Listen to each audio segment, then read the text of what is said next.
Sa mapagpalang araw po sa inyo lahat mga kaagapay at maligayang pagbabalik po sa aking munting channel, Kaagapay Mark.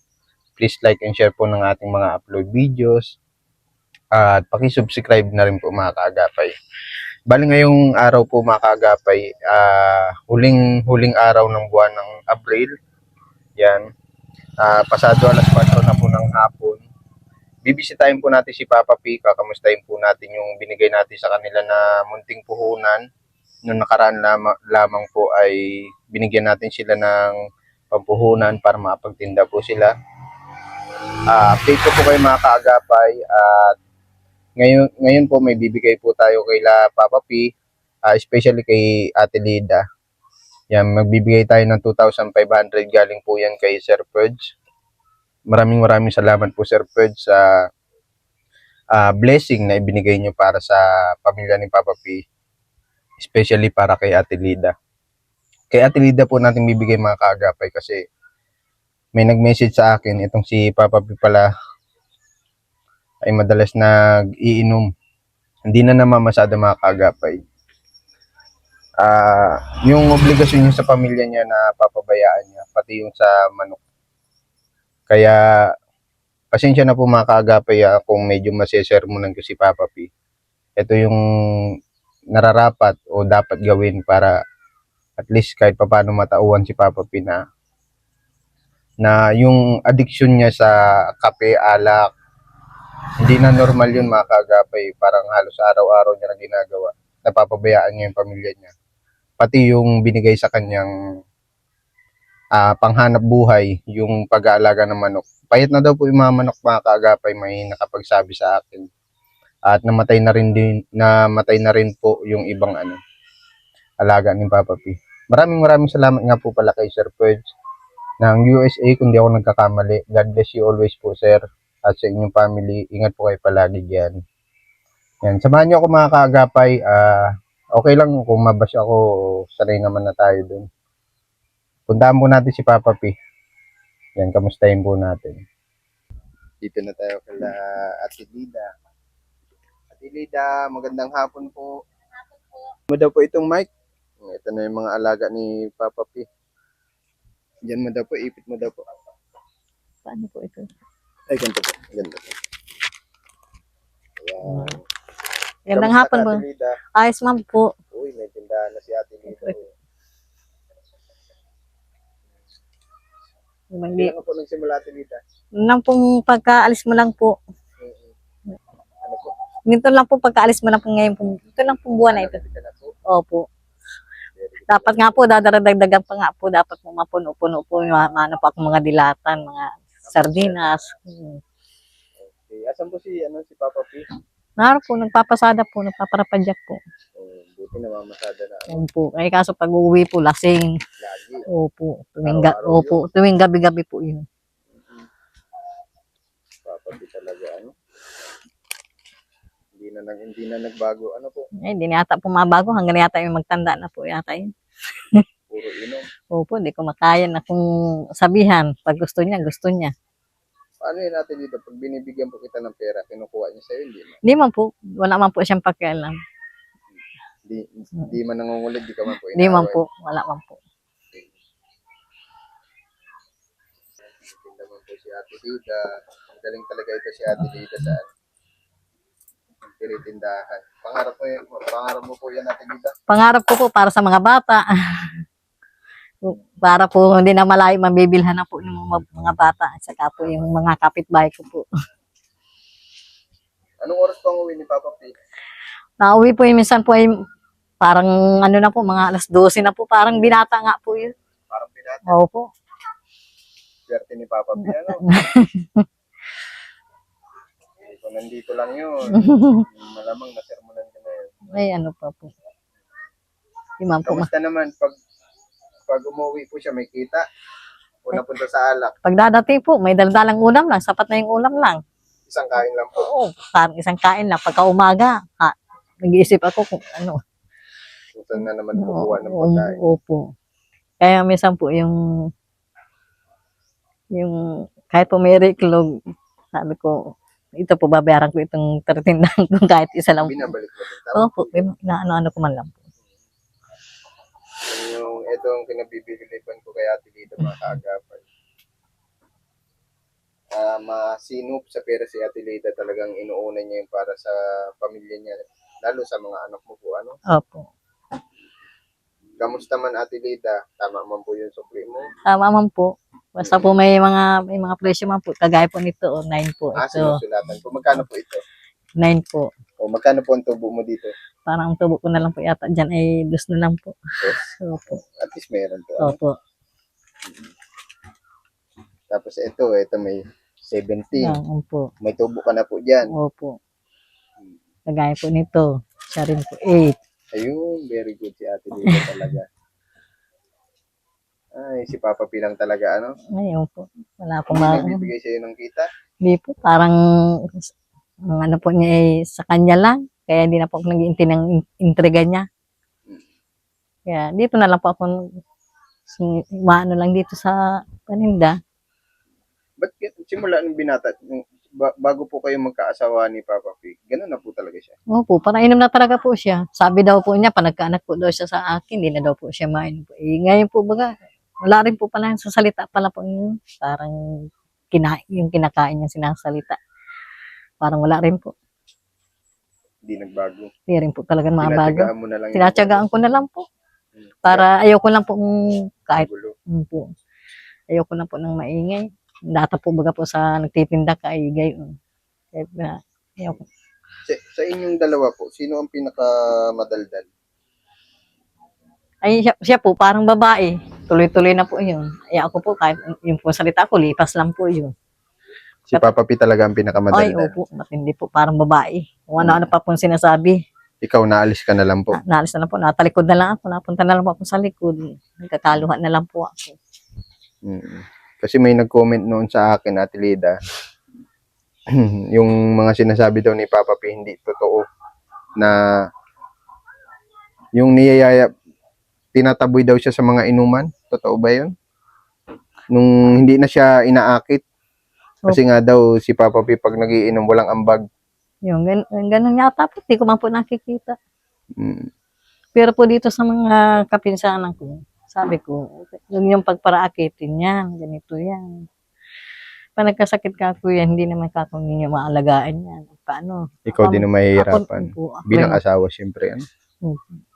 Ganun mo kamahal si Papa P. Kaya wala na po ako magagawa kung yun po ang gusto niya. Parang suko ka na sa ugali niya, Ate Lida. Oo, so parang gusto ko na nga ni kung wala lang po akong tindahan, parang gusto kong makapag ano muna, kung sa ano ay Stress ka na po kay Papa P. Opo, masakit na ang ulo ko. So, hindi ka man po Basta ko hindi ko maanohan po sa sarili ko. Para pong pinag-aanohan ko na lang at may tindahan ako, mga bata. Nagalitan na nga po Sa madaling sabi po, matigas ang ulo ni Papa P. Opo, matigas talaga po ang ulo. Sobra. Sobra. Kung saan nyo po ay matigas. Ate Lida, pwede ko po masilip yung manok? Ay, kaso naman. Ha? Wala na yung manok. Wala na manok. Ito na. Ilan na lang pong natira? Yung natira na lang po, yung dito na lang nasa likod. Nag-iklog nga po. Ito po, isa, dalawa. Dalawang tandang. Tatlo. Dalawang tandang. Ano? Opo. Apat na lang po sila. Apat na lang. Opo. Ay, Diyos ko talaga si Papa P. Nakabiritaw po yung mga manok ay. Nakawala. Opo. Ano po nangyari? Ang sabi po nung kapitbahay namin, pinagbitawan namin daw po yung manok. Hindi po namin binitawan at sadya po talaga nakabitaw. Bukas ang pinto. Hindi po, yung pong pagtanggal po sa sako, nagpalagan po, nagrelipadan. Hindi na bumalik. Hindi na po bumalik. Napabayaan po Napabayaan. ni Papa P. Yun po. Kasi si Papa P ang punong abala dapat yan eh. Yun na nga. Kasi sa kanya po ibinili niya ni Sir Pudge. Ano? Opo. Ayun. Tignan ko lang yung saglit yung kulungan. Opo. Tapos walang laman. Ayun. Wala na daw po yung manok ni Papa P. Sayang, mga kaagapay. Pinaggastusan pa naman po ng sponsor ito. Hindi pinahalagahan ni Papa P. Sayang itong kulungan. Pero pwede pa po ito magamit. Pwede siyang mag-alaga si Ate Lida ng pato. Kaya lang si Papa P ang problema natin. Hindi maalam sa pag-aalaga. Dati ang reklamo ni Papa P, Ate Lida, Opo. dati ang reklamo ni Papa P, ang reklamo daw ni Papa P, hindi niya naman daw gusto mag-alaga niyan. Opo. Hindi naman, may pa daw po na magpadyak na lang daw po siya. Parang mahal pa nga po yung pagpapadyak niya kaysa pag-alaga ng manok. Ako nga po, di po nagdireklamo. Gusto ko pa nga po mag-ano, May alaga. may alaga. Ano mo? Ikaw na lang po mag-focus diyan, mag-alaga kung di marunong si Papa P po ano. Opo. Ako na lang mag-aano na lang po dyan. Hindi siya maalam talaga sa ano no. Ilang maraming tulong na rin binigay kay Papa P. Noon nagtinda sila ni Ate Lida, Titinda po balot. na-bankrupt din, nawala din. Bakit po na-bankrupt yung dati niyo Ate Lida? Eh, ano po, Bakit po nawala? kahihingi po ng anak ko. Ano po ng bigas. Wala po kayong makakain. Wala kayong mapagpunan. Doon po napupunta. Opo. Pero tama na rin yung magpadyak siya ano. Opo. Kaya may naman po pag wala dito yun at pag naito po dito yung Mas payapa isip mo Opo. pag wala siya dito. Opo. Eh, pag Paano pag naya na. umuwi po ng lasing? Tulog ka na. Nagtutulog-tulog Hindi pa po ako nakakatulog. Gusto ko po ang ingay po. Sige po ang salita kung ano-ano po ang anuhan po niya. Marami siyang kung ano-anong mga ano niya. Sabi ko nga po sa kanya, anong problema niya, ganyan. Sermonan ko sana Ate Lida eh. Para baka sakaling makinig siya. Ano po? Opo, makikinig man po yun sa iyo. Kaya lang, pasok sa kanang tenga, labas sa kaliwang tenga. Opo, parang wala rin. Uulit na naman. Ano po? Ay, ano pa po. Ano kaya ang balak diyan kay Papa P? Tali po kaya natin, ano? Palit natin sa manok. Ang gagawin. Ano po Ate Lida? Maganda po yun. Ewan ko lang po, hindi ko po alam, parang maganda. Lagyan po natin tali ng ano, Po, kagaya ng nasa TV. para magtino-tino. Yung ano ba, addict na kasi si Papa P sa alak. Ano po? Ay, ano pa po. Parang sarap na Talagang sarap. kahit nung binata pa po siya, ganun na siya. Ganun na talaga po siya. Walang pagbabago. Wala po talaga. Ilan taon na po ba si Papa P? 40? Matanda pa po yun sa akin. Baka po yung sabihin ko, nasa ano na yan. 45? Oo po. Biro mo. Minsan, may nakapagsabi sa akin, minsan daw, pag kumita daw yan, bibili ng mga gamit niya sarili.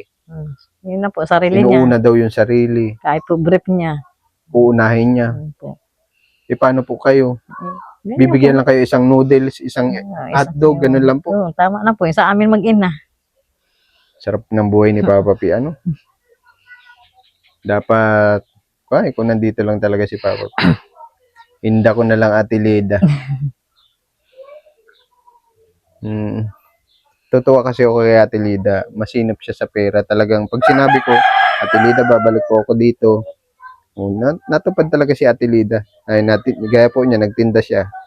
At least may pumapasok po na pera. Ano? Opo. Si Papa P, hindi pa kumukuha naman dyan. Wala man po. Nabili man po siya. Sabi ko, Tama po yun. wala pa yung binamano. Anuhan mo yan. Hindi man po siya nakakatiis. Dapat may bayad. Ano po? Talaga po Kasi nabayad. paano naman yung tubo mo? Ano po, Ate Lida? Po. Pinagro-rolling. Pinapaikot-ikot mo. Dapat di ka na nagtinda ng kape.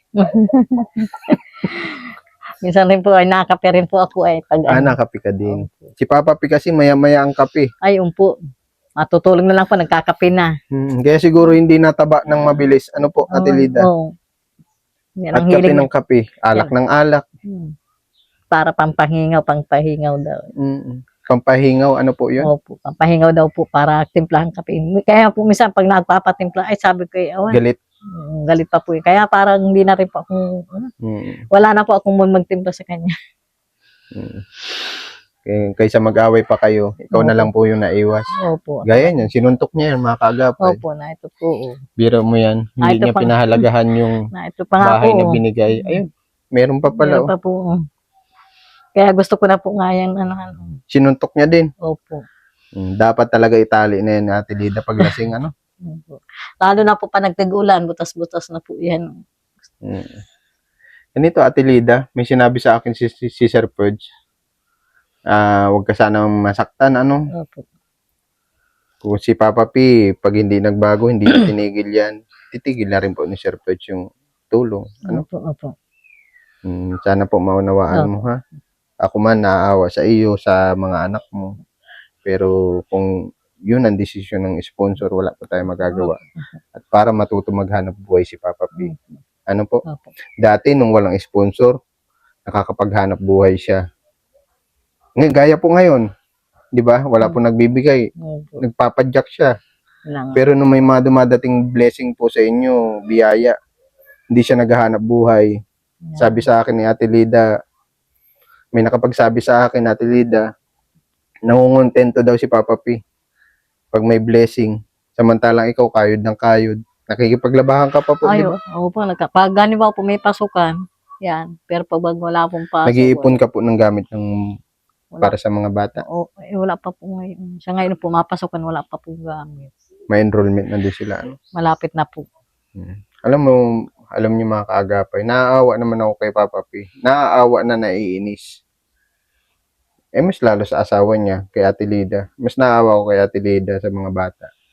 Kasi bilang padre di pamilya, bilang haligi ng tahanan, dapat tayo yung mas todo kayod. Ano po, Ate Lida? Opo.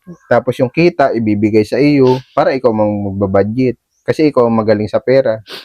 Pero gaya niyang ginagawa ni Papa P na hindi siya nagbibigay sa iyo, dapat binibigay niya sa iyo bilang asawa, mag-asawa po kayo, di ba? Opo. Ganyan. Hinahayaan mo na lang po siya at naunawaan ko naman yun. Matigas ang payo, matigas ang ulo ni Papa P. Minsan parang binata. Huwag ka masaktan sa sinasabi ko, Ate Lida, ha? Di man po. Para matuto yung asawa mo. Ano? Kung paano mabuhay, paano bumuhay ng pamilya. Kung tutusin, kung gusto niya umalis na maaga, magpapadyak siya, kayang-kaya niya. Kahit tanghali na nga po naalis, pag sinasabihan ko, tanghali na, ay ganyan. Oo. Nagagalit pa po pag sinasabihan ko, ganyan. Kaya hinahayaan mo na lang. Hinahayaan ko na lang po.